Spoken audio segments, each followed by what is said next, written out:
Control C. Hello, everybody. My name is Del, or Delazar, whatever the fuck you really want to call me. But as of right now, we're going to be calling me Del, okay? Well, I guess whatever the fuck you really want to call me. But, anyways, we're watching another thing by Tail Foundry. Why are we doing this? You know why. Come on now. Tail Foundry makes good shit. Also, I get to usually talk a good chunk of things about things because they leave enough questions open for a little bit that I get to fill it in with whatever the hell I want to think about in the moment. Yeah. It lets me think, it lets you hear me think, and I enjoy it. So, fuck yeah. Anyways, analog horror, mascot horror, liminal horror, horror genres in fiction right now, and they all have an unlikely thing in common: a sense of nostalgia. Yeah. Oh yeah, the name of this video is the horror nostalgia, but you probably can guess that by the title. Obviously, we have our Foundry team, which is Talebot, the talent, the Taleoids, which is the talent developers, Benjamin Cook, who is the writer, director, and voice actor, Avi Norton for art direction and asset artist, Alexander Quinn. I'm hoping I'm saying your name correctly, but if not, please correct me. Animator and editor, Baz Barlett, audio engineer, lovely, and Catherine Healy, researcher and writer. And then there's Rachel Dude, or Dud, packaging and asset artist, lovely. Anyways, there is additional music by Epidemic Sound, and the links will be in the description so you can go out and find all these different people. Anyways, let's fucking begin. Suddenly remember. You know that weird feeling you get when you suddenly remember something from way back in your past? A memory you haven't touched in years, suddenly resurfacing. It's usually triggered by something. You'll hear an old song or rewatch a movie you haven't seen in a decade, and suddenly you feel like a kid again. You can see it all so vividly in your mind's eye. Those goofy home movies. And I guess it's the first little rant bit. The second he said this, I thought of, what if we did the mimetic hazard thing, but it's like only triggered when you remember something. Like upon learning it the first time, you're fine. The second time you remember it, like when it completely leaves your memory and then it resurfaces, then it triggers and fucks you over. That'd be a really weird, like mimetic hazard, you know. So it's like a deployment stage and then a activated stage. Anyways, You filmed with your siblings back in the day, the time you went to a classmate's birthday party at the arcade, the comforting memory of your childhood home. It's a sudden moment of warmth and sweetness, but also heartache too, because you know those times are gone and they are never coming back. oh, they won't. Not unlike homesickness, bittersweet, wonderful, and By the way, you can always make more do greater memories, or you can even revisit the same ones. But old memories will always feel like they're so much grander because they have time added onto them. painful all at once, a phenomenon we call nostalgia, which is often defined as the yearning sensation for things of the past. Oh shit, yeah, they mentioned it right there. It is easy to think of the past this way, with that selective fondness, an idealized version of your memories. But if you can pull away those rose-tinted lenses, even for a moment, you might just find that those experiences weren't all warmth and happiness. I feel this on a completely different level. A lot of people often say, damn, the one thing I regret saying as a kid was I wish I grew up. Man, ever since I was 18, I haven't wanted to go back. I don't understand that. Have you ever tried to watch your old home movies and found that they were just not what you remember at all? Faded and hard to hear and almost eerie in their Bro, that's how I old, feel about my damaged own state? videos. The fuck? Or remember at your classmate's 10th birthday party when they brought out the animatronic band to play for everyone? First off, how many people here in the comment section tell me, please, how many y'all went to Chuck E. Cheese and y'all remember the animatronics? Because I ain't never been the one with the actual animatronic. I knew it would do it in a mascot suit, but there were no metal parts in there. We didn't have no Five Nights at Freddy's type of shit going on. But at the same time, fuck that design. That's creepy as hell. You got two sharp ass teeth and beady little eyes and a squiggly ass tail with a big buff of fluff on it. Mm-mm. Some innocent child's gonna accidentally pull that tail thinking it's funny and then get chomped the fuck up. How you couldn't help feeling like you needed to stay far, far away from those things. Oh yeah, Or no. what about the Please. unfinished basement of your parents' house, where you swear you sometimes saw the shadows moving all by themselves? Easy to filter that stuff out. Of course you don't want to think back to the uncomfortable stuff. Of course you'd rather dwell on the parts of those memories that you love. But those shadows are still there, lurking within the neglected corners of your mind. And people have started to pay attention to them. A lot of attention. So much that they've become the focal point of what is today one of the most popular and innovative genres of horror on the internet. Okay. Nostalgia horror.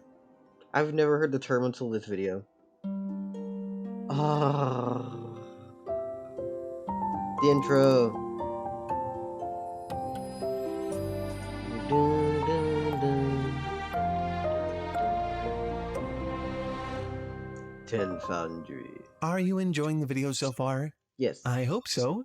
These horror videos are some of our favorites to make. We've actually been doing it for quite... Hold up, let's see, which ones have I watched? Cosmic Horror, Bliss, Hungry, I haven't seen Behind the Mask, Better Off Dead, haven't seen, Where the World Falls, I haven't seen if I'm correct. a while. In fact, I think I've there seen are this some one. really unique ones Saw we've that made one. that aren't actually available here on Saw this YouTube. one. Like this one about the weird world of Junji Ito and how he finds the inspiration for his bizarre brand of art, which is some... I've heard Junji Ito only for the reason of the dude is really, really happy as a person, but fucked up as a creative. And I have no idea if that's true or not, but I'm pretty sure that from all I've known, that's what I've been told. Some of the most disturbing of all time. It's available for you to watch right now, ad-free, over on our streaming platform Nebula, as well as a ton of other original content that will never be here on YouTube. In fact, that Junji Ito video is actually part of an entire series we have over there called Worldsmiths, which is some of our best work by far. Visit go.nebula.tv/talefoundry. The link will be in the description. Just check them out, okay? To sign up for just $2.50 a month. If you've spent any time on the weird side of YouTube in the last couple of years, you've probably encountered the phrase analog horror weird at some point. Okay, I've had If heard not, analog horror. here's a crash course. Analog horror is a subgenre of the nostalgia horror umbrella dealing with the visual aesthetic of outdated analog technology. This includes things like VCRs and VHS tapes, cable TV commercials, old-fashioned public service announcements, all that stuff, which is all already sort of creepy unto itself. But analog horror works by corrupting this... Yeah, I'm sorry. Let me get my yawn out. Okay. Hey, I'm filming this a little bit later than usual. And I've been getting on a normal people's sleep schedule, so it's not working towards my advantage. For some reason, you know? Simple, predictable visuals of these mediums, and therefore the facts and information they're designed to deliver. It's a great visual embodiment of the concept of lost, damaged, or corrupted memories. Analog horror is pretty well established at this point, and full of tropes that have become memes in and of themselves, though that doesn't make them any less unnerving. All of these tropes carry with them an inherent sense of the uncanny, a type of horror that comes close to, but is markedly distinct from, a lot of others. For instance, one of the most common things you'll see in analog horror are single-frame flashes of disturbing visuals, most often distorted faces, cryptic texts, otherworldly environments. Though they're certainly startling, these aren't quite your run-of-the-mill jump scares. There's no tense build-up to a music sting, but rather a blink-and-you-miss-it moment of uncertainty that what you saw was real, and if it is, why was it there? Many series in this genre also feature elements of cosmic and biblical horror, playing with ideas of what's really out there watching us. Is it God or something else? This adds a layer of existential dread to what is already a dissonant Excuse me, I was looking at the visuals and I'm trying to wait for them to stop making this point. Because I get the point, but I'm trying to wait for them to finish out, that way I can try to make jokes. But why is there just two pairs of fucking balls in front of me? Stuck together by cum strands. That's all I saw. Anyways, continue. Experience creates a sense of gravity that feels like it shouldn't be possible through such a simple medium. But perhaps the most prominent of all analog horror tropes are the concepts of brainwashing and doppelgangers. There's a variety of analog horror stories which feature monsters that take the shape of humans, whether it be strangers, your friends, even family, even you yourself. Yeah. It's common to find this kind of media trying to gaslight you about the nature of your reality, brainwash you into questioning your existence until you I'm going to tell you this right now. Watching analog horror is like signing up for gaslighting. You have warranted yourself what you're about to get. Because I've seen enough series where they'll like just straight up say shit and then change it later on. You're like, wait, what? Hold up, what? And you're like, that's part of the experience. It's like, no, you're just gaslighting me. It's like,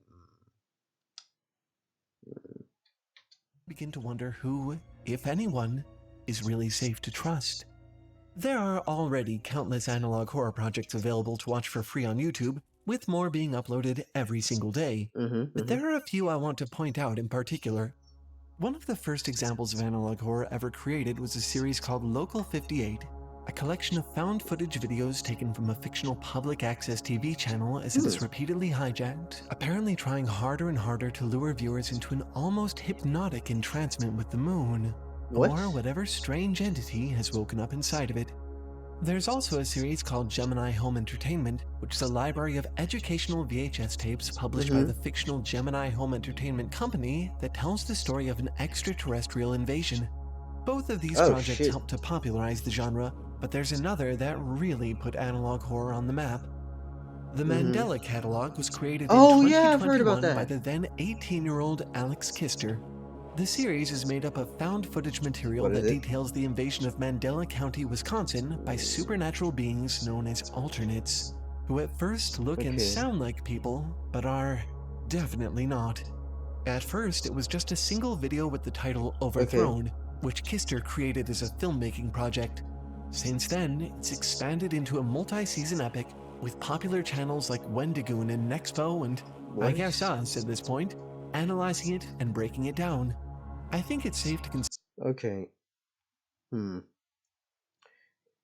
I was about to ask for people in chat, well, not in chat, but people who watch this and put it in the comments. Well, y'all want me to even look at the fucking Mandela catalog? I've heard this good, but I also, my response to horror is I want to punch it and then it makes me uncomfortable. It's not fear, it's an anger response. Consider the Mandela Catalog the Exhibit A of the genre, because it encapsulates all of the common tropes and establishes many of the genre conventions.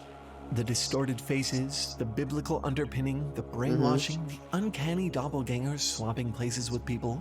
It also showcases one very important aspect of analog horror that was less intentional: its low-budget charm. Kister created early entries into the series on his iPhone using basic editing software and enlisting his friends and family for help. This simple homemade element is part of what sets analog horror apart from its counterparts.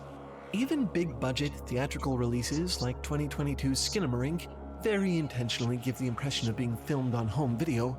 Heck, you can hardly see what's happening at all in that movie, as if someone put the camcorder down and forgot that it was filming.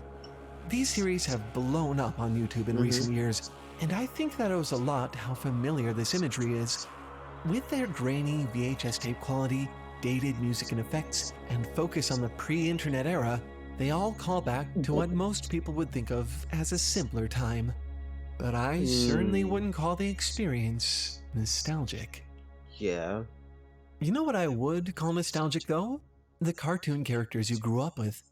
I swear to God, if we're bringing up Sonic EXE and the creepypasta characters, because I know for a fact if we're having to talk about nostalgia, we got our Pikaminas, our Little Miss Rarities, our Fluttershy with her shed and chainsaw. But like, if you can't tell by the fucking horses at the bottom of the screen, I know MLP shit. I know the creepypastas. I know the Tumblr things. There's so many and they're so fucked up. But let's keep going. Of your youth. Your friends on the other side of the television screen, or in the big huggable suits at theme parks, or in your favorite video games. Time changes all things, but your memories with these fictional characters have a way of coming back vivid as ever whenever you run across these old pals of yours. And of course, in the vein of all good nostalgia horror, it makes them absolutely ripe for exploitation. Authors, artists, and especially game designers have taken the idea of friendly fictional characters and just Yeah. made it really weird, creepy, in some cases legitimately Come on. terrifying. You You may want to have have heard of this fun, before, right? but what I'm talking about here is a subgenre called mascot horror. Wow. One of the earliest examples of mascot horror is also maybe one of the oldest examples of this entire nostalgia horror umbrella too. It's What a is classic this? creepypasta style story called Candle Cove, which takes the form of a bunch of adults on a forum reminiscing about a puppet show that they all used to watch on public access TV as kids. I won't spoil the ending, but if you know, you know. But these days, that's kind of an outlier. The time of Sonic the Hedgehog with bloody eyes, or Squidward suicide, or Ben drowned is Yeah. far past us. Mascot Yeah. horror has since developed the unique distinction of being a subgenre primarily explored through the medium of video games. Almost a decade into this trend, year after year, indie developers seem to be pumping more and more of these things out all the time. There's no way in hell whoever did the video was not intentional with that word. Like, y'all knew what the fuck y'all were doing. Because I'm like, okay. We're doing, and we got Bendy, and they did mention our Sonic with Blood Eyes, so we got our Sonic EXEs. But at the same time, fucking Bendy for pumping more, that's intentional. You can't tell me otherwise. Good fun. Bendy and the Ink Machine was a classic. Poppy Playtime is a more recent addition that made a massive splash. Garden of Yeah. Banban takes Poppy's success and iterates to really bizarre and fascinating effect. My Friendly I Neighborhood is an addition haven't that came out looked at just a either few of months these. ago, whose influence we're watching grow in real time. Never Regardless heard of of that their one. popularity or ingenuity or even quality, I'm gonna tell you this right here, right now. I am not a gamer. Like I like games, but I'm generally just bad at them. And if I play one that's difficult, you will see me fail horribly. the formula has remained much the same over the years. You typically play as a character who's found their way into a kid's entertainment space after hours, an animation studio, a toy factory, a kindergarten, a backstage area, and who inevitably finds themselves hunted down by the warped, corrupted mascots of the brand. Of course, there's no way I can talk about all Yep. of this and not mention the genre's biggest icon, the star player of mascot horror's very own mascot, Five Nights at Freddy's. You're here watching this YouTube video about nostalgia horror, so I'm going to assume you're at least a little familiar, even if just by osmosis. Damn right. It's the same basic formula as the others. You're a security guard working the graveyard shift at Freddy Fazbear's Pizza, and the animatronic performers are on the prowl. All you have to do is survive the night. Simple, sweet, irresistibly familiar. That's how it started anyway. Since the game's first release in 2014, the It's series gotten has too damn spiraled into a massive complex. media franchise, including toys, books, even a major motion film adaptation. After nearly a Of decade, varying the quality. lore of the series has gotten so convoluted that there are Of YouTube course, Matt channels who Pat. earned their fame just by breaking it down and Don't. Okay. He's not. They're not wrong. Okay. Foundry is not wrong. But I would love to say that Matt Pat is more than Five Nights at Freddy's. But god damn, it is a good chunk of them. A good chunk of Matt Pat. It's hurting me to say these words that I like to say that Matt Pat is something without Five Nights at Freddy's, but had Five Nights at Freddy's not come around, would they be as far as they are now? Mm, I don't think so. No. Okay, they won here. This is fair. speculating endlessly about it. There seems to be something irresistibly attractive and approachable about this particular genre of nostalgia horror. Maybe it's the concrete quality of discreet, colorful, personable characters gone evil, or maybe it's something else. Something deeper. A sense of betrayal. The deep cut into the familiar. Oh, fuck This idea that. that the figures who have been with you your entire life might not actually be who you thought they were. There's also kind of a strange, creepy quality to the spaces these characters inhabit, right? Yeah. All these bright, colorful, ostensibly fun locations. If we're talking digital circus now, I'm assuming that that's gonna pop up in this timeline at some point. Made dark, empty, ominous, forlorn? It feels If it weird doesn't, I'll be somehow. surprised. The place is the same, you recognize it, but almost unspeakably, it's completely different at the same time. Almost like those analog horror doppelgangers, but, you know, a place? Yep. You've probably felt this before. I The think back most rooms. people have. Do you remember the eerie feeling you get when you were at school at night, looking down the hallway as it stretched endlessly? Excuse me. I can understand being at school, but at school at night.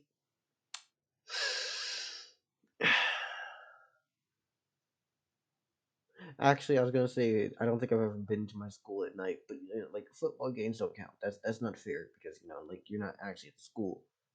Wait, nope, never mind. There was that one time where we were being stupid after I got off work, and then we walked home, and basically trampled all the way through everything. Yeah, no, we did cross to school, but that doesn't count. We weren't in it. I was like walking around it. Before you without the other kids to populate the space? Have you ever seen the inside of a dead mall or an empty hotel hallway? Yes, Something yes. about seeing a space, usually populated with people going about their business, suddenly devoid of life, just feels wrong.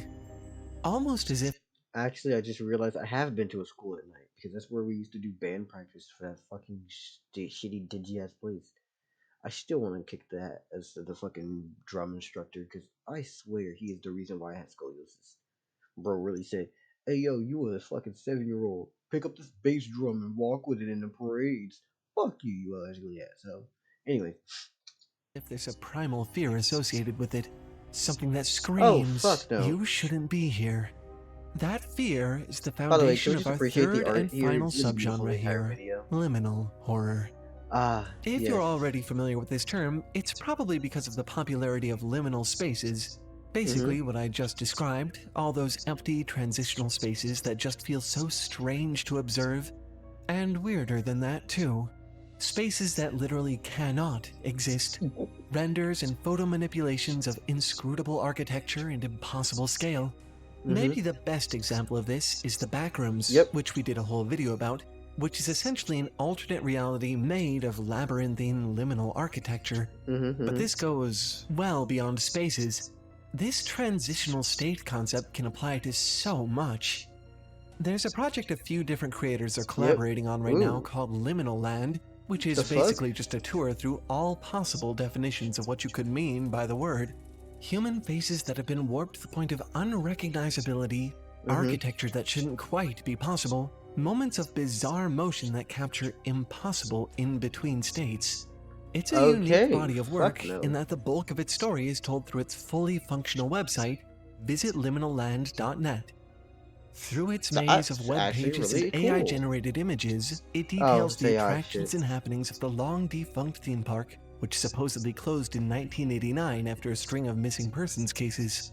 Definitely worth a visit if you're interested in exploring this park yourself. Of course, liminality is not necessarily tied to nostalgia. It's just about change, transition. So you might wonder if it really fits the category of nostalgia horror, but I think it does, and in an interesting way. Another term people often use for the prevailing mood of liminal horror is the word elegiac, as of an elegy, a poem or song lamenting the dead. The sense here is not just one of eerie difference, but of loss. A little scary. The character and life people once gave to these spaces have fled, and with them the soul. They have become the coffins of your memories. And this is what nostalgia horror does. I don't think its appeal is merely aesthetic. I don't think it comes down to damaged video footage or colorful but evil characters or weirdly empty locations. Nostalgia is a universal experience. It affects anybody old enough to miss being young, anyone who feels like the good times are in the past, anyone who looks back at their own experiences through rose-tinted lenses. All of this media, in one way or another, challenges that. It says, no, maybe your home movies really are just a smidge creepy, and the version of your memory they've captured isn't quite the one in your head. has been Maybe ruined. under that fuzzy Everything you character's wish huggable suit, there's never a come scary true. mechanical exoskeleton. Or worse, a person you don't know at all. Maybe the only reason this place ever felt alive was because you lived in it. Nostalgia is a lovely, precious experience, but nostalgia horror is a vivid reminder to pay attention to the shadows in your memory as well, because they're certainly paying attention to you. Aww. Well, whatever shadows are These in my horror damn videos head are makes some me of our fine. favorites to make. We've actually been doing it for quite a while. In fact, there are some really unique ones we've made that aren't actually here on YouTube, like this one about the weird world of June. Okay, so I am putting the link in the description so you can go and support them. But at the same time, I don't feel like hearing the same damn thing twice. They already said it once in the video. So let's skip. Let's see if there's anything different they have to say. Nebula.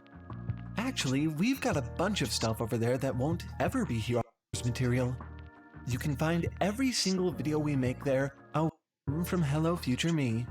YouTube is kind of a crazy place to make content. Yes. Don't get me wrong, I'm happy to have this platform, but you have to be so careful about your topic choices, your packaging, what you include in your videos. You just start to feel like you're walking on eggshells. Nebula just doesn't have any of those concerns. It's an entirely different environment, devoid of all the weird YouTube cynicism.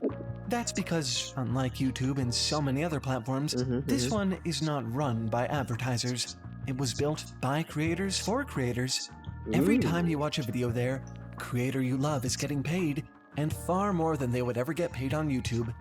And on top of that, Nebula even helps its creators to fund incredible original content. You know, like our series, Worldsmiths.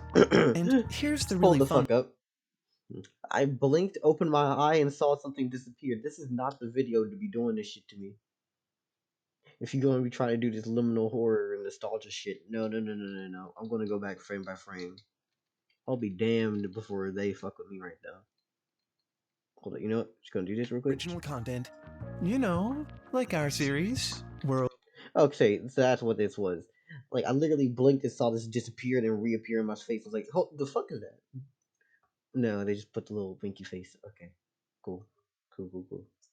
Worldsmiths. And here's the really fun part. You can get Nebula for cheaper than almost any other streaming platform on the internet. Like $2.50 per month. That cheap. We want you to have access to our Nebula content, so we've managed to get Foundry fans who sign up using our link a whole 40% off the usual rate. All you have to do is click the link in the description or visit go.nebula.tv/TaleFoundry and sign up for 1 year. That's it. And with our discount, that first year is only going to be $30, which again comes out to just $2.50 per month. Frankly, I'm not quite sure how they can afford to do this for us, but I'm definitely not complaining. That is a very fucking good little thing going. It's like, I don't know how the fuck they're able to do it, but I'm thankful. Good. I hope everybody gets down into the description and, supports them, because that would be a lovely thing for you to do and totally would leave, actual good fucking time. People would have a good life. And you could support the original motherfuckers who made this video, so please get out of there. Support them. I'm saying this 1,000 different times so I can just bring it into your head. Oh yeah, by the way, I got my own links and shit in the description as well. My bottom one is the one to support me financially if you decide to. But please, support them first. Have a lovely fucking day. Seriously, take advantage of this offer while it's still going. I don't think any better one exists in the world of streaming. Anyway, that's all for this one. Thanks for watching, and keep making stuff up. I'll see you. You know what I just realized? They could have easily creeped me the fuck out if they had, like, slightly tweaked the background music and just made it one thing off. Just, like, removed the thing off beat. It's like, no, this isn't right. Next week. Bye. Bye. You know what the fuck everybody has to do. Go support them. They're really good.